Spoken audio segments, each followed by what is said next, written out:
आज दिनांक 7 डिसेंबर 2025 रोजी नारायण चिंचोली पंढरपूर तालुक्यामध्ये राजमुद्रा रिसॉर्ट या ठिकाणी इल्लीगल मॉरल ट्रॅफिकिंग आणि देहव्यापार अवैधरित्या चालू आहे याची आम्हाला माहिती मिळाली। या माहितीच्या आधारावरती आम्ही ट्रॅप लावला आणि आज जवळजवळ 8 ते 9 त्या दरम्यान आम्ही ह्या ट्रॅप लावून तेथे ह्या रिसॉर्टच्या ठिकाणी कारवाई केली। ह्या कारवाईमध्ये आम्ही 4 महिलांना रेस्क्यू करण्यात यशस्वी झालो आहोत व त्याचबरोबर 4 अक्यूज्डला आम्ही नॅप केलं आहे व त्याचबरोबर इतर अजून कोणी याच्यात सामील आहे का याची चौकशी करून त्यांना हे आरोपी म्हणून निष्पन्न करून आमची ही काही जी कारवाई आहे ती चालू आहे। हॉटेलचे मालक जो आहे तो त्या ठिकाणी त्या काउंटरवरती रिसेप्शनवरती आढळला आहे।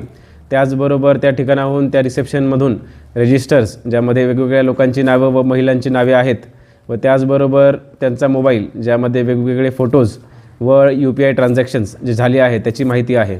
ते आम्ही जे काही इतर सामग्री आहे त्याचबरोबर ते काही कॉन्ट्राबँडचे पॅकेट्स आहेत व त्याचबरोबर इतर कॅश आहे ही आम्ही जप्त केलेली आहे। आता कारवाई चालू आहे। कारवाई झाल्यावरती गुन्हा दाखल होईलच लवकरच। आता ह्या ज्या महिला आहेत त्यांना आम्ही शेल्टर होममध्ये ट्रान्सफर करणार आहोत व त्याचबरोबर जे आरोपी आहे त्यांना उद्या माननीय कोर्टामध्ये हजर करून त्यांच्यावरती कायदेशीर कारवाई जी पुढे आहे ती चालू आहे आणि ती चालू राहील।